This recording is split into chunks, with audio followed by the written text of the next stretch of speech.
بسم الله الرحمن الرحيم الحمد لله رب العالمين وأفضل الصلاة وأزكى التسليم على مبعوث رحمة للعالمين نبينا محمد وعلى آله وصحبه أجمعين. السلام عليكم ورحمة الله وبركاته.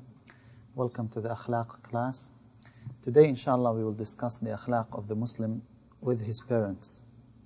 We started by the Muslim with Allah subhanahu wa ta'ala, with his own self, and now we're moving to the nearest people to him, his parents.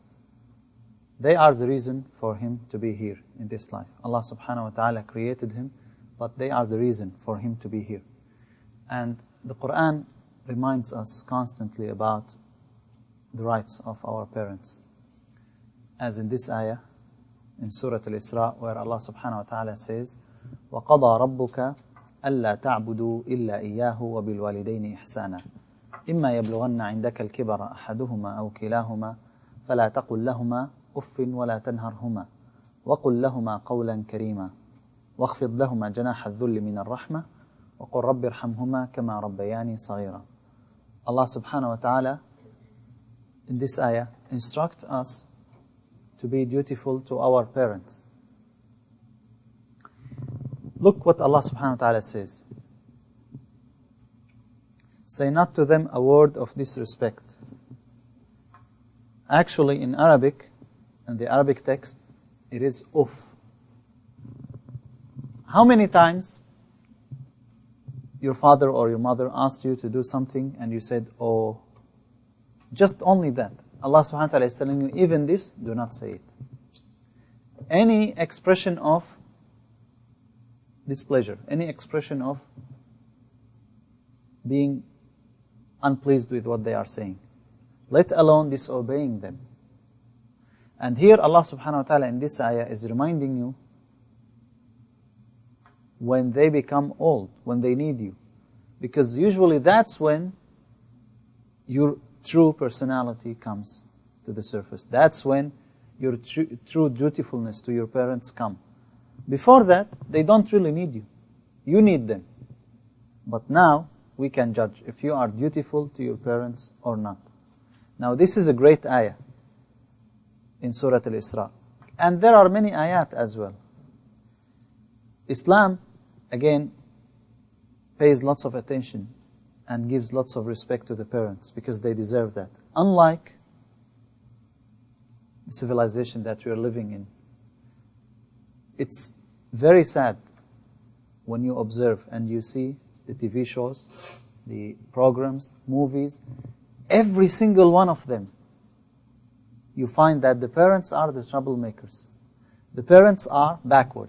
The parents are the ones who don't understand. And they make fun of that. Every time there are parents, the children will say, oh, no, not yet. I mean, every single show. Islam does not tell you this. Sometimes actually, in TV, they show you where the children, they are celebrating alone. This year, they don't have to be with their parents. And they are happy. Subhanallah. Where is the dutifulness? Where is the appreciation? Where is the loyalty to what they did for you? Look at the other ayah, which is also a great ayah. وَوَصَّيْنَا الْإِنسَانَ بِوَالِدَيْهِ حُسْنًا. And the other ayah, بِوَالِدَيْهِ إِحْسَانًا. And we have enjoined on man to be good to his parents. In travail upon travail did his mother bear him. Now this is a reminder that your mother suffered for 9 months. Imagine yourself carrying something for 9 months. Carrying something for 9 months. She carried you for 9 months. And what's amazing in this ayah is the reason of the revelation of this ayah. Why this ayah was revealed. Sa'ad radiallahu anh, when he became a Muslim, when he accepted Islam, he loved his mother a lot. And his mother was very sad to see her son accepting Islam. So she promised, she vowed that she will never eat or drink until Sa'ad goes back to kufr. So Sa'ad came to her and he told her, by Allah, if you have 100 souls, and you lose these souls one after the other, I will not leave Islam. That's all what he said. So Allah subhanahu wa ta'ala is reminding the Muslims that even if that's the case, even if they are non-Muslims, you have to be dutiful to them. Because we always hear this question, oh, my parents are kuffar. Do I still have to be dutiful to them? Of course. Do they still your parents? If you say yes, that means yes, you have to be dutiful to them. And again, the ayat are a lot. Your job is to see these ayat, to read the interpretation, the reason of revelation, why they were revealed. And in the Sunnah of the Messenger ﷺ, we have many ahadith about also the rights of the parents upon their children. First of all, they are your paradise or your hellfire. How is that? If you obey them, they will facilitate the way to paradise for you. If you disobey them, you are taking an easy way to hellfire. And the Prophet ﷺ said, Al-walid awsatu abwab al-jannah. The highest gate of paradise is the gate of the father. One of the doors of paradise is the Al-walid, the father. This shows you the significance of being dutiful to your parents. And in one hadith, the Prophet ﷺ said, Al-jannatu tahta aqdami al-ummahat. And in another narration, when the man came to him, the Prophet ﷺ told him, Ilzam rijlaha fa inna al-jannata tham. Stick to her feet because paradise is underneath. What does that mean? You go and you look and you will find paradise? It's a metaphor of obedience. When you obey your mother, when you humiliate yourself just to obey her, you humble yourself to obey her, you will get paradise. That's the meaning of the hadith. Now again, the same question. Even if she's not Muslim? Yes. The only case where you have the right to disobey them when they ask you to disobey Allah subhanahu wa ta'ala. That's the only case. Many times people ask, oh, they asked me to do something, I don't like it. It doesn't matter whether you like it or not. Allah subhanahu wa ta'ala commanded you to obey them. Not even to show any expression of being unpleased with what they are saying. Or you don't want to do anything. Let alone the people who say back, reply back to their parents, shout at their parents, and even in some incidents, they may abuse their parents. And in some cases, we have some crimes where a son or a daughter killed their father or their mother. What do you expect after all this? This is horrible. And I'm talking about Muslims, let alone the non-Muslims. I'm talking about the Muslims.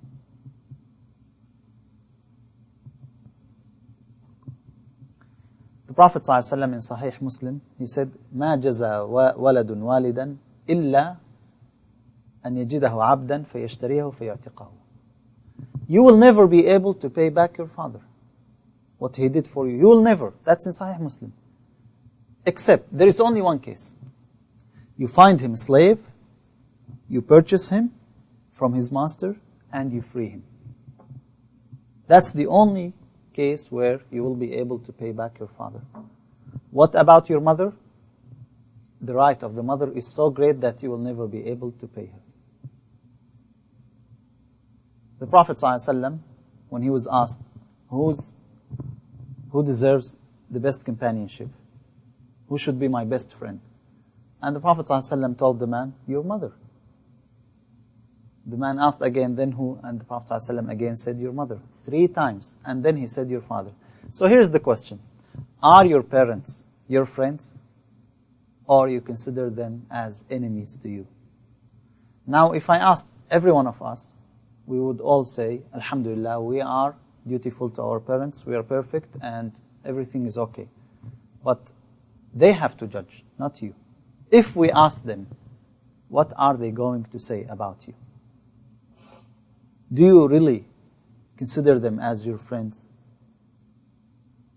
That's what the Prophet ﷺ said. You have to be dutiful to your mother most. And subhanallah, Many times, parents complain. I told my son to do this several times. He never did it. Once his friend told him to do the same thing, he did it right away. Yet you say, yeah, I am dutiful to my parents. It's very important to remember these texts from the Book of Allah and the Sunnah of the Messenger ﷺ. Once a man was carrying his mother on his back and doing tawaf. And he was happy that he is helping his mother. Now, in tawaf, it's even difficult for you alone to do it. So how about carrying someone else? So he saw Ibn Umar, radiallahu anhuma, and he told Ibn Umar, do you think I paid back my mother, what she did for me? Ibn Umar, radiallahu anhuma, told him, you did not even pay back one contraction in the labor. Which means whatever you do, it will be less. Now, here is the thing. When you are sick, they sacrifice everything because they want you to be healthy and they want you to grow. But if they are sick, even if you are helping them, you are waiting for them to die. And there is a difference here.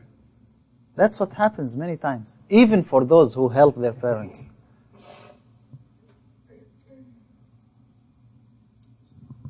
Why we have retirement houses and why we have even care houses for adults? Because we are missing this thing. We forgot about what they did for us. And remember this. This is so unique about birr of the parents. It's one of the sins that if you disobey them, you will find the consequences in this life before the hereafter. You will see it in this life before the hereafter. This is unique. And if you are dutiful, you will see the same thing also. Allah will bless you, will bless your life, will bless your money. The Prophet ﷺ, when he mentioned 3 types of dua that they are accepted, they are granted. One of them, دعاء الوالد لولده أو على ولده. The supplication of the father for his son or against his son. And there are many stories, true stories happened for someone who disobeyed his Alhamdulillah. Who disobeyed his father, and his father prayed against him. Instantly, the son was affected by the dua of his father. It happened a lot. In another incident, Ibn Umar radiallahu anhuma was with his friends, and a man came from the Bedouins. He was a poor man, that Bedouin. Ibn Umar radiallahu anhuma, he took off his cloak and he gave it to him. He took off his turban and gave it to him. Plus he gave him other things as well. He gave him lots of things. When the man left, the people blamed Ibn Umar radiallahu anhuma. They told him, why you did this? He's Bedouin. One simple thing would be enough. You gave him all these things. But he said, this man was a friend of Umar. This man was a friend of my father. So that's the dutiful, the true dutiful son. Not only when they are alive and you wait until they die and you say, Alhamdulillah, now I don't have to do anything. Even after their death. Because people also ask, they died. That's it, I did my job. No, you still can pray for them, remember them, ask forgiveness for them. Because that's what we do in the dua. رَبِّ اغْفِرْ لِي وَلِوَالِدَيَّ رَبِّ ارْحَمْهُمَا كَمَا رَبَّيَانِي صَغِيرًا. And in the Quran also the same thing, it is mentioned. So, Your dutifulness to your parents does not stop when they die. It is ongoing. And now again, as I said, how many times you disobeyed your parents? How many times they were unhappy with you? And if they were asked now, would they say, Alhamdulillah, we're happy with them? Or they say, we're not pleased with them? Because some people, mashallah, they pray, they fast, they do all things, but you ask him, when was the last time you called your mother? You just only called your mother? Oh, it was like 2 months, 3 months. Or there was a problem and I'm not talking to her or to my father. Or that's horrible. As a Muslim, this should not happen. When the Prophet ﷺ was asked by Ibn Mas'ud radiyallahu anhu about the major sins, the biggest or the major sin, the greatest sin is what? Shirk. Shirk billah. What comes next? Killing a soul. What else?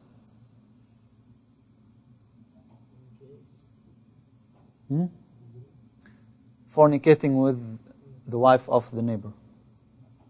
In another hadith, in another narration, the Prophet ﷺ himself said, should I not inform you of the greatest of the great sins? And they said yes. The Prophet ﷺ said, shirk.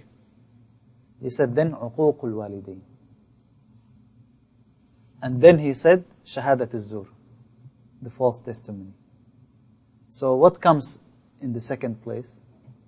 Uququl walidain, being undutiful to your parents. And that's what Allah mentioned in the Quran.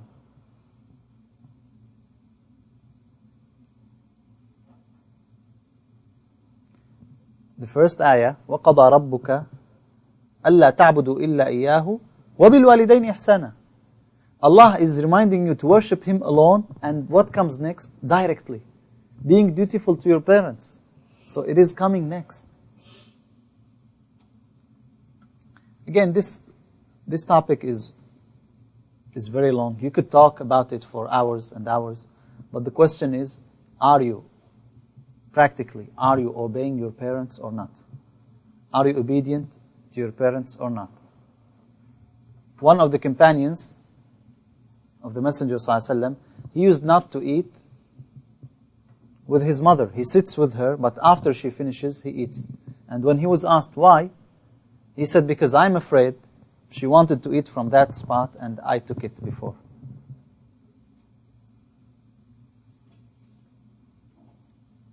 That's how they were obedient to their parents. Again, what if they are kuffar? It doesn't matter. It's irrelevant. The only case when they ask you to disobey Allah subhanahu wa ta'ala, that's all. You have to be good to them. You have to listen to them. You cannot shout at them. You cannot even stare at them. Even this, that's not obedience. They are standing and you are sitting. You don't do this to your boss at work, but you do it to your parents. We only ask Allah subhanahu wa ta'ala to forgive us. And again, like I said, Allah is just. So if you do this, this will be done to you. And there is a funny story, but they said it was true.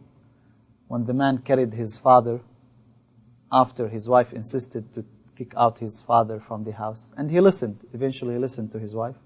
When he carried him and he took him away, the father started crying. And the son asked him, why you are crying? He said, because I did the same thing to my father. So, you reap what you sow. This is in regards to the parents. Now, what about the children? Because you have your parents and then you'll have your children. What are your rights? What are your duties? There are rights you deserve and your children have to fulfill, but also there are duties. Now the problem is this. Once we talk about the parents, we remember only what they had to do to us.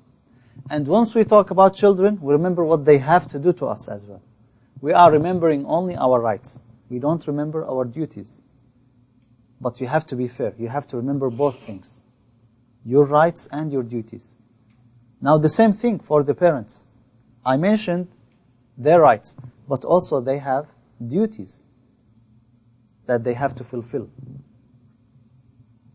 Many people, they say, Alhamdulillah, we give them money and that's it. No, that's not it. That's a good thing, and that's your duty, and that's great if you are providing for them, but that's not the only thing. There are many other things.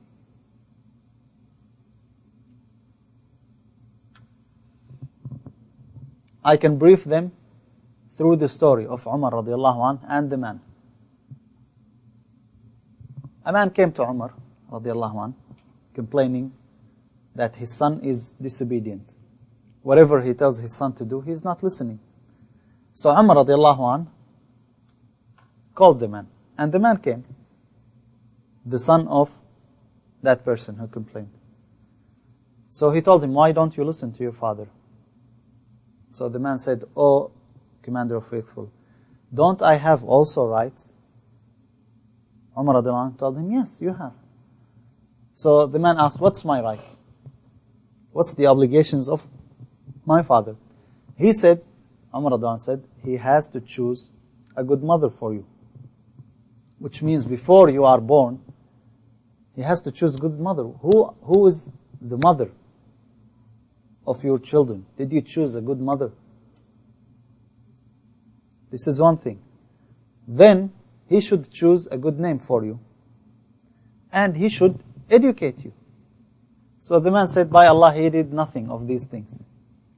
He chose a woman from the base, and he gave me a very bad name, and he did not educate me. So what do you expect? Nowadays we complain. Our children are not listening. What did you prepare for this moment? When they are 12, 15, 17, even when they are 7. Actually, most of the personality is already established before year 7. They learn in the house, and they learn from you. Even if you don't notice, they pick from you. They are like the sponge. They take whatever they see, whether you realize or you don't realize.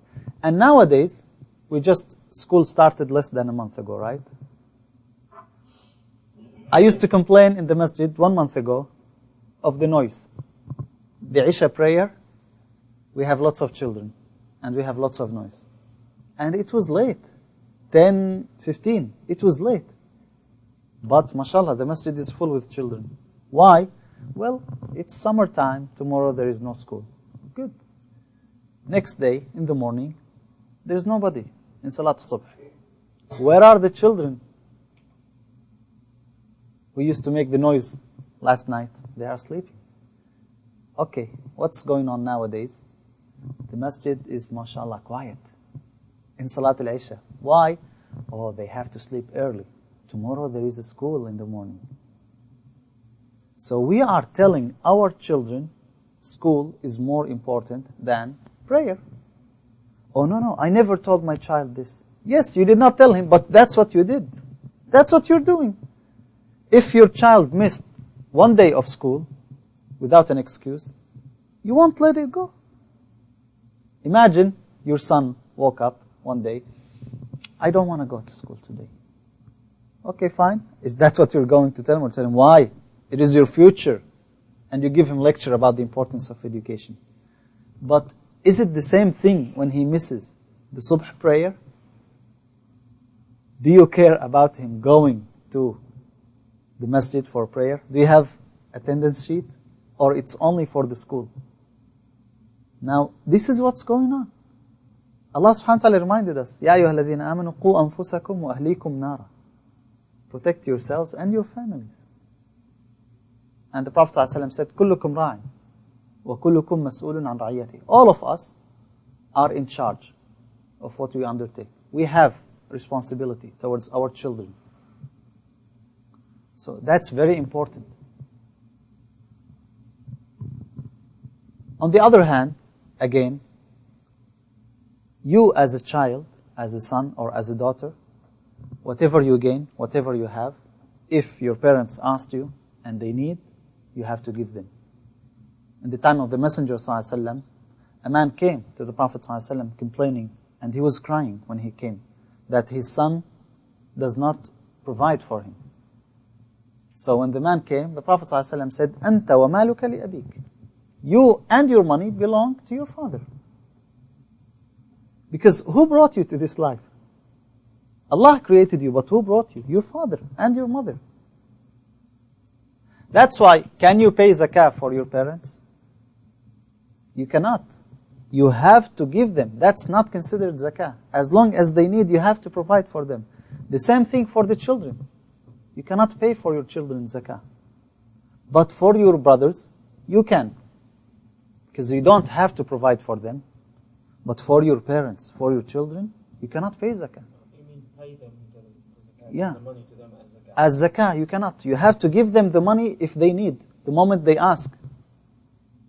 And again, believe me, a true Muslim, a true son or daughter, they won't let their parents in need.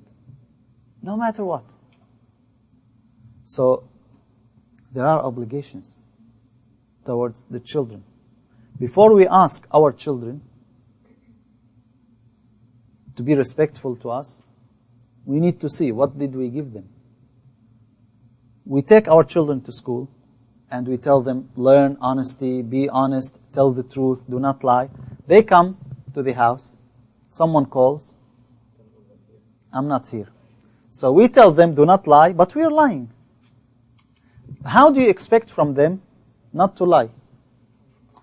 Some parents, they smoke, and if their children smoke, how you do this? Well, you are doing it. You have to lead by example. This is a true problem that's going on nowadays.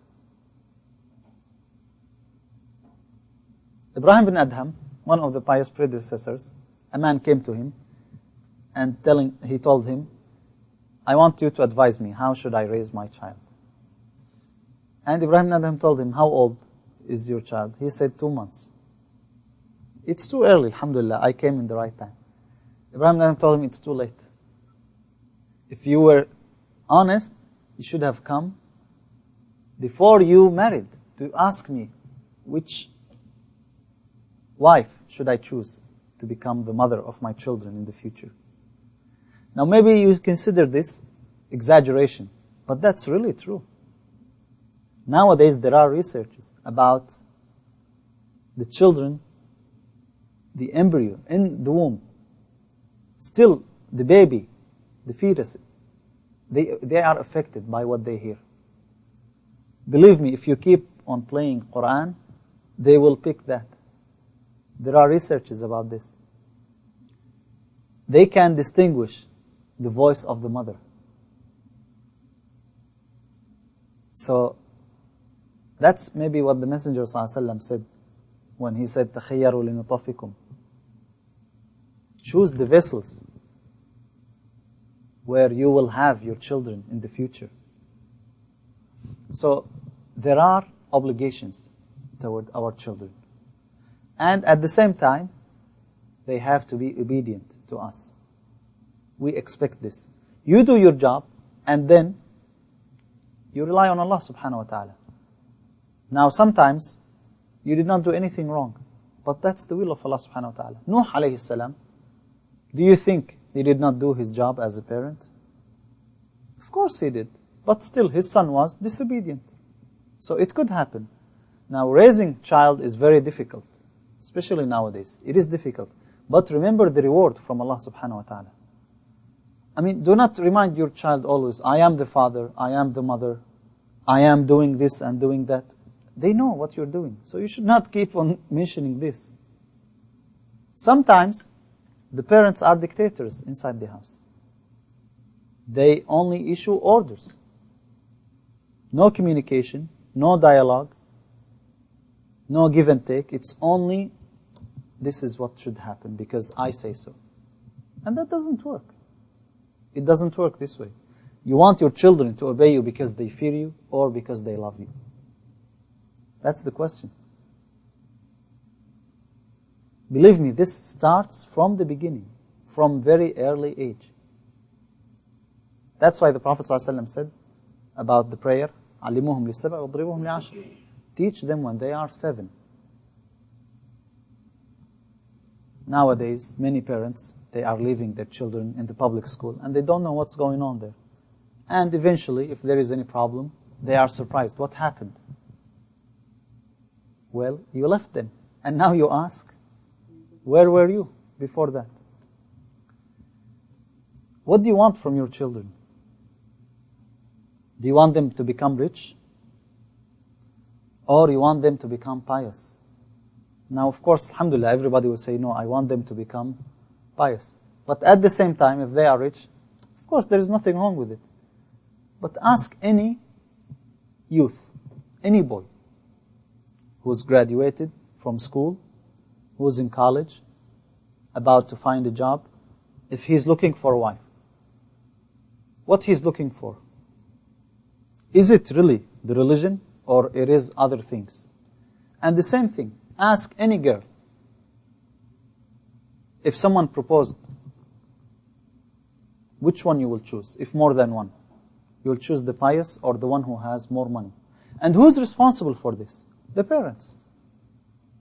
Yes, she has responsibility, but the parents are teaching the children that you have to get a good job, you have to make more money, or people won't respect you, or people... Now, there is nothing wrong, as I said. Why not you have a nice job? Why not you become rich? Why not you have a good-looking wife? But are you asking about religion or not? Who's responsible? The parents, in the beginning. And then the children later on. We all share the responsibility. Look at the scholars in the early ages of Islam. Like I mentioned only Imam Bukhari. What did his mother do? We studied this, right? When he lost his eyesight, she cried to Allah subhanahu wa ta'ala. Not because she was worried about his marriage in the future, but because she wanted him to produce something for Islam. And it happened. Allah mentioned in the Quran the story of the mother of Maryam, the wife of Imran. What did she do? She pledged to Allah subhanahu wa ta'ala a servant in the masjid.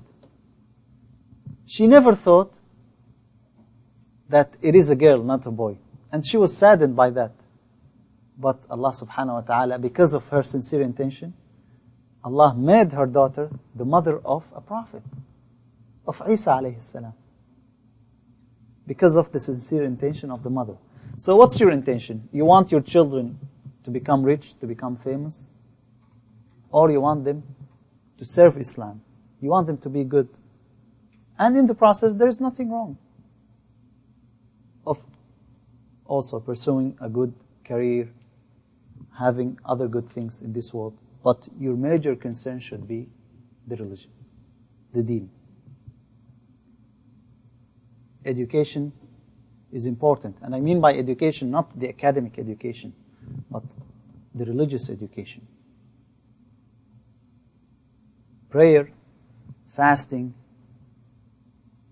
In the time of the Messenger ﷺ, they used to teach the children to fast from early age. And that's why when they grew up, it became easy for them to fast. They give them things, they keep them busy, and then afterwards, they used to it. And they fast. The same thing with other types of ibadat. So, you have to be dutiful to your parents and also to your children. And if you did your job, alhamdulillah, you will get the reward from Allah subhanahu wa ta'ala, and Allah will reward you in this life also. Maybe sometimes, like I said, maybe you don't see what you expect.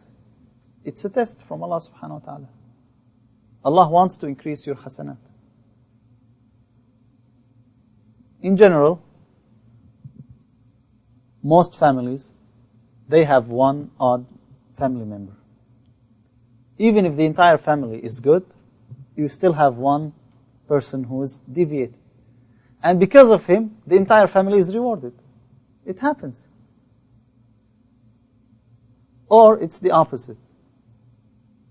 But you'll have always differences. You'll not have like an entire family with all members. This is one of the scholars. He used to say, I observed all the families I saw in my life, and every time there has to be one different than the others. So dua is important. Like I said, Ibrahim alayhi salam, how many times he prayed for his father? Though his father was a disbeliever. The Prophet ﷺ, he wanted to pray for his parents, but Allah subhanahu wa ta'ala prevented him. Do you pray for them? If you wanted your children to pray for you. In the Day of Judgment, some parents will come and they will have a higher rank than what they deserve. And they will be shocked. How we got this, oh Allah? And Allah would say, by the dua of your son or of your daughter. This is the true investment. The Prophet ﷺ said, إِذَا مَاتَ ابْنُ آدَمٍ قَطَعَ عَمَلُهُ. When you die, your deeds stop. Except, if you have a righteous son or daughter, then you did really a good investment. Because they will keep praying for you. And Ibrahim a.s. was merciful and he was smart. He made that supplication and he got the Prophet ﷺ. Anyway, I'll stop here inshallah. Is there any question about the akhlaq with the parents or with the children? From the students online?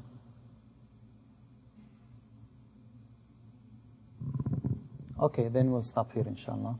Assalamu alaikum wa rahmatullah.